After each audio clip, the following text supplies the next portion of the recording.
No, there has to be someone besides Lowry. Paul, if there was, I wouldn't use Lowry, but this is what I want. I need to see if the pedestals can be suppressed. If so, think of the financial incentives. Whoever controls that ability, that's worth a lot of money, Paul. Maybe someone else can do it. Maybe. And that could be what we're looking at. Someone may have already figured out how to suppress the pedestals. If so, killing Rutherford would make sense. It would be protecting a company secret of sorts. Rutherford was a mage. He tries to reverse engineer and create new magic with the runes, and if he found a rune-based way to suppress the pedestals, then he could teach other people, and that would be the end of your monopoly. Competition in a market like that would really drive down prices. But Lowry isn't a mage. We cannot repeat what he's doing. You can't learn runes to do what he does. I don't think anyway, right? It would be proof that you could, that someone could, which means that someone else might be. And then what? Well, if it's an issue of protecting a corporate monopoly, then we could make it clear that Lowry can do this, sell it as a service, and see who comes after him. That's just using us as bait again. Mr. Paul, I don't know if I can make it any more clear that your group is incredibly volatile.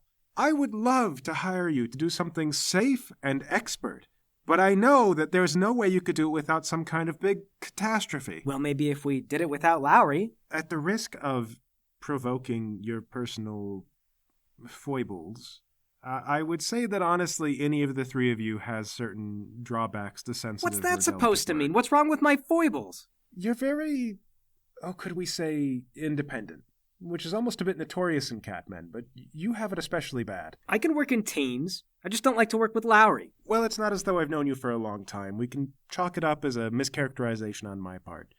To get back on task, I need you to go ahead and get Lowry as soon as he's able, and we should go down in the dungeons and see if he can turn off those pedestals. He's going to want to know what's in it for him.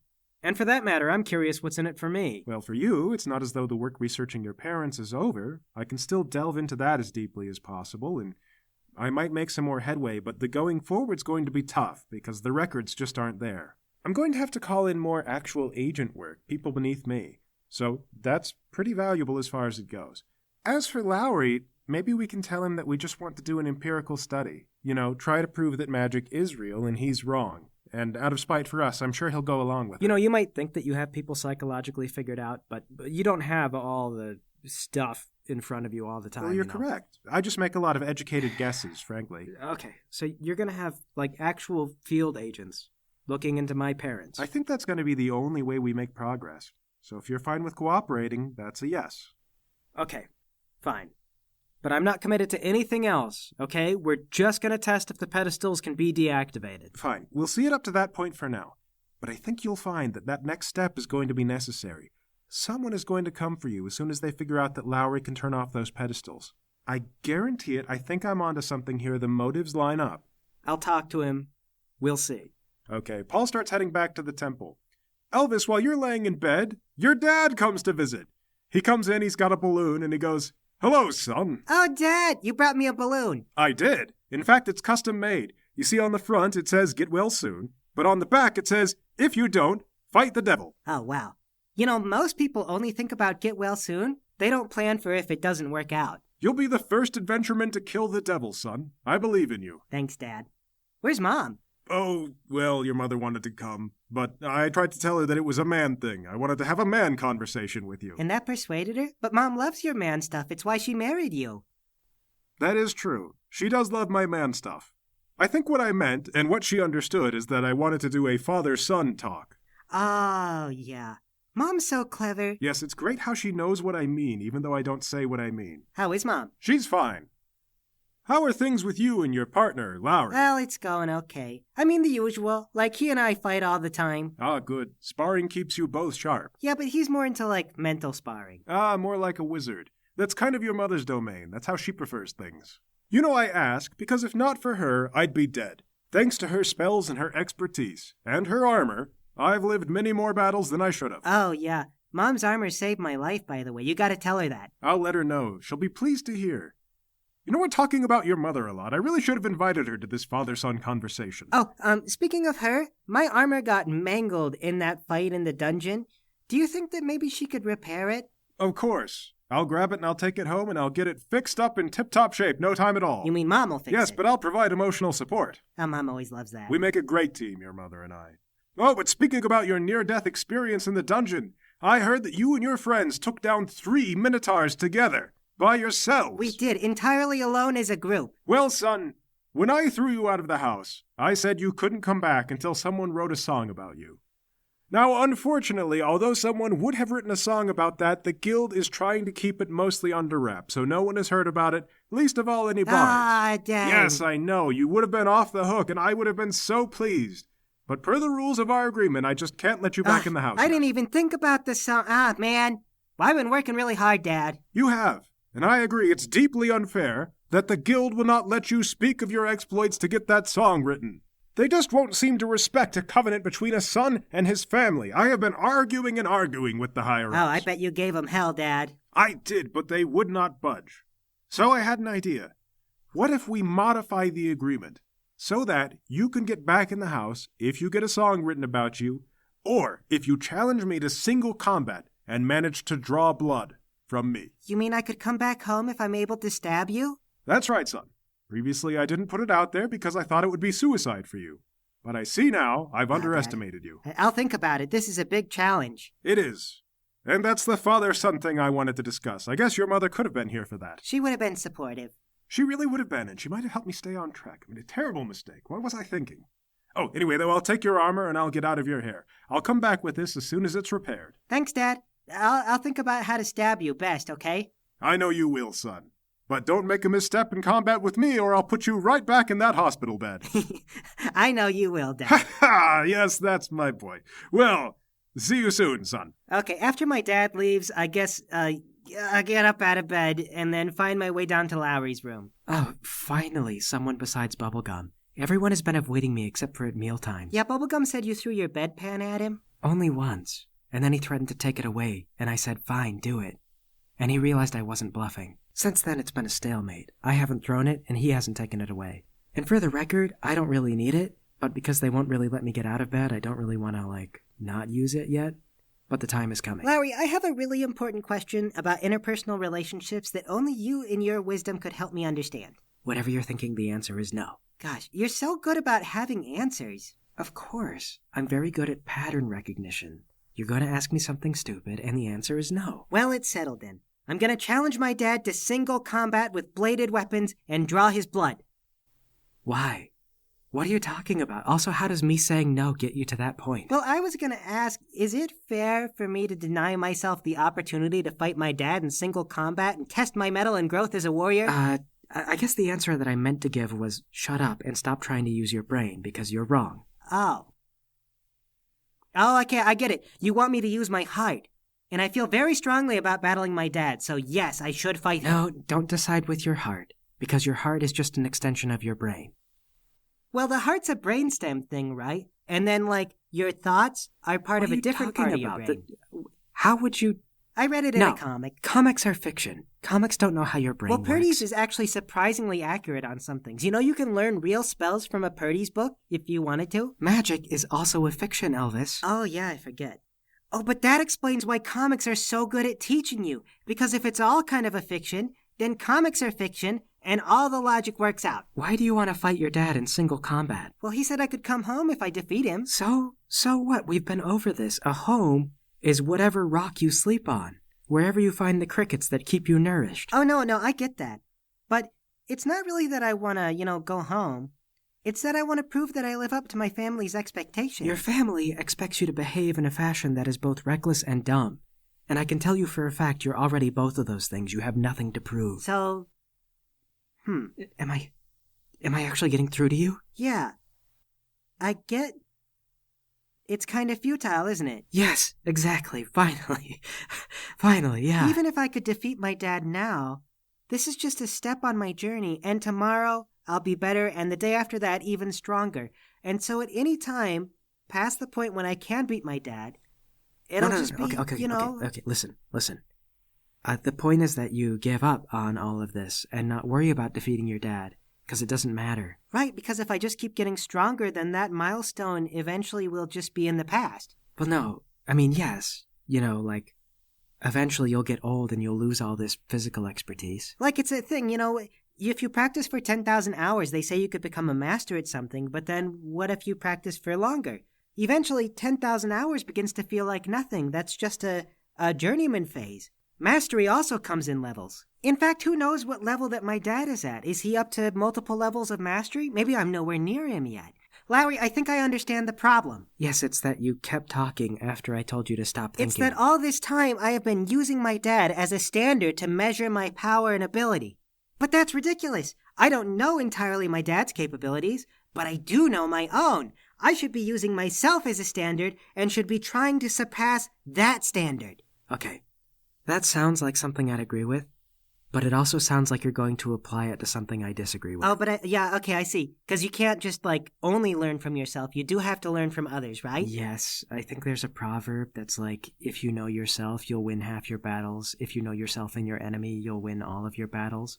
Although statistically that's impossible. So maybe I should battle my dad just to know where I am in relation to him, and if he's better than me... No, see, now I'm lost again. Just don't battle your dad. Okay. Thank you. I wish more of our conversation started at the part where you agree with me. I think it's just not an imperative yet. But I'm going to go back to bed. I'll think about it more. Tell Bubblegum that soon I'll be able to rise from this bed, and the reckoning will be upon us both. Okay, Paul, when you get back to the temple, what would you like to do? I think I'm going to stall and dodge all the questions for as long as I can. Okay, more than a few times Namir is going to bother you about Omar. So have you made a decision yet, Paul? I have thought about it, sir. It's a big thing, a big decision. I'm going to, figure out how to approach it. Well, Paul, it's important to be aware Omar's not a patient man. If you get to him faster, he'll be happier than if you wait. Right, yes, but perfection is not rushed, sir. Namir shrugs, and essentially runs this line of reasoning past you as often as possible. Well, as everybody's recovering, I'm going to avoid Lowry and spend time with Elvis. I'll bring in board games and stuff, and we'll talk. Hey, Paul, how come you don't sign on with Omar? What? Why would you ask me that? I'm trying to play checkers with you. Yeah, but I always lose, and I was curious why you don't sign on with Omar. Because he's brutal and dangerous, and probably another one of these guys who thinks that everyone but him is stupid. Don't you think that? I mean, not with the same level of confidence. I recognize it's kind of a flaw. He's probably, gonna kill people over He's it. definitely got that big guy confidence Yeah, problem. so if Omar's like that, what if he thinks that I'm stupid? Well, he'll probably kill you and he'll blame you. Yeah, exactly. That's a good reason not to sign on with Omar. Thank you. Cannot even imagine what Lowry would say. He'd probably have some contradictory advice. What if you join Omar, and then you kill Omar and blame Omar? Then you could just How be about the we guy just not do that? How about no? Well, so when are you going to tell him that you're not interested? What if that makes him mad and he kills me? Well, sounds like you're going to be killed no matter what. I know, right? Well, it's going to be a while before Elvis and Lowry are back into shape. Probably about a month or so. Before that time is up, Chip Dougal's going to visit again. He shows up without warning, then walks in on Paul and Elvis.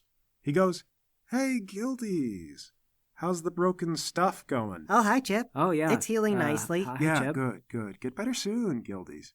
Because I came by, not for no reason. This whole thing with Torvald, it kind of came out of left field a little bit. And I was mad for a while, but we've been watching the whole situation, and I think we know where Torvald is. Oh, it was mostly Lowry who was interested in it. Well, hey, it's a team effort, Guildies. You all went down there together, right? You want to see this all tied up, right? Yeah, absolutely. Never yeah. unfinish what you start. Wow, very pithy. Well said, Gildy. Never unfinish what you start. And it turns out, Torvald didn't escape the dungeon. He just went deeper in. See, I had Rox keeping an eye on him. And Rox has got eyesight like you wouldn't believe. Those diamonds he has for eyes, they're special. Don't tell anybody because it's a secret. But Rox watched Torvald go deeper and deeper and deeper until Rox couldn't see him anymore. We think Torvald's at the bottom. Is there a bottom? Oh, yeah. But don't go spreading that around either. I mean, it's theorized and everything, but Rox has seen it. Here's the problem. We can't just let Torvald be at the bottom. It's classified, I can't tell you why, but Torvald being at the bottom of the dungeon is a bad thing. Ordinarily, I wouldn't bother you about this. My team is pretty good, and we can get down there if we have to. But Omar, for whatever reason, vouched for you guys to come along, seeing as how you're kind of the locus of the whole problem, or were. Sir, I will be the first to admit that this is all way outside of our pay grade at this point. Whatever you think that I think, I don't... Hey, Gildy, it's cool. Like I said, Omar vouched for you, and I argued that you guys would just be a huge liability. I mean, you would not believe some of the stuff that's on the lower levels. It's not even worth fighting it. We're normally really restrictive about this. As in, almost nobody knows about this. Pretty much just the city council. But Omar, for some reason, will not let it go. And I have known Omar for a long time. You know what? He doesn't like people. But he will not tell me why he so keenly wants you guys to go down in the dungeon with us. Do you know, Guildies, why Omar cares about whether or not you go down with us? Is this a rhetorical question, or are you seriously asking? Oh no, it's a serious question. I don't know why Omar is so serious about this. Like, you are going to die. You're going to go down there and I cannot save you. You are going to die. One of the things that comes out of the pedestals will kill you. Now we could take it. I don't think that we can. Sir, I trust if you tell me that we're not going to live through a dungeon delve, then I believe it. Hey, it's nice to know that somebody agrees with me. Because Antiphates Raw was there for this meeting, and he advocated to let you guys go down. So Omar's for it, Antiphates is for it. Baron Bartleman, of course, doesn't know anything. And normally the Guildmaster Jensen would defer to me, but for some reason my right hand was undermining me during an important meeting. I don't know, Guildies, you've gotten a lot of special attention. I admit some of it came from me, but it is a dangerous amount of special attention. Why? Do you know why? Can you tell me? Because your life depends on me knowing. Why are you important? I honestly don't know, sir. I am going to be so angry if it turns out that you know. I am advocating to save your life, Gildy. Why don't you tell me why I'm doing that? Well, we have a theory, sir, that maybe Lowry can disable the pedestals. You got to be kidding me. Really? It's just a theory. It hasn't been tested. Can he? We don't know. How long have you had this theory, Gildy? I don't know. Really recently, since after the Minotaurs. Wild. Seems out of the blue to me. You're sure? No, we're not. Sure. And Sir. Omar knows about this, but I don't know about it. I don't know why Omar would know about it if you don't. Chip stamps his foot and he looks away, and his smile is thin and strained. Omar's my very close friend. Oh, he would have told me if that's what he thought. If he thought you could do that, he would have told me. Has he told you why he is interested in us? Did he tell you that he wants me to be his protege? Yeah, he told me about that, and I didn't get that either. Omar's never had a protege. But you know what? He doesn't even seem to care about Lowry, so that must be unrelated. He seems keenly interested in you. Well, I can't turn off pedestals. I don't do anything special. I know, right? Why would he care about you? You know what Omar said when I asked him? He just goes, he got what it takes. And then Omar shrugs. It's the nicest thing I've ever heard Omar say about anyone ever in all of my history with him. And I don't think Omar even knows you.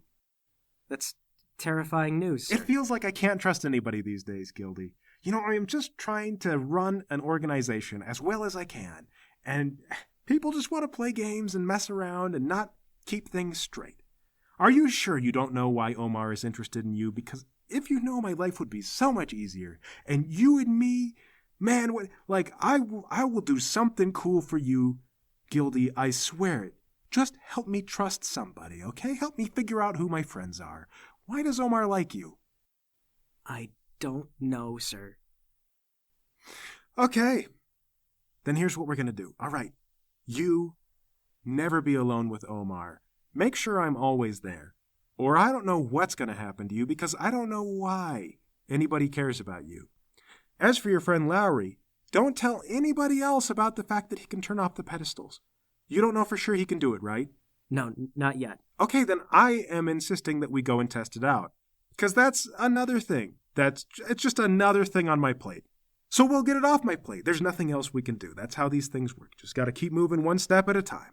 So we'll figure that out, and then step 2 afterward, okay? Yes, sir. Good. And in the meanwhile, think about why Omar likes you like your life depended on it, okay? I will try to puzzle it out. Great. And Chip turns to go. Oh, sir? Should I accept Omar's offer to be his protege? No! Are you listening to me? Do not be alone with him. Stall on that as long as you can. You know what, in fact, tell everybody that you're going to do this mission with us, and that'll be when you decide. All right? The longer you spend, the better. Okay, I think we're on the same page. Good! And Chip turns and he leaves.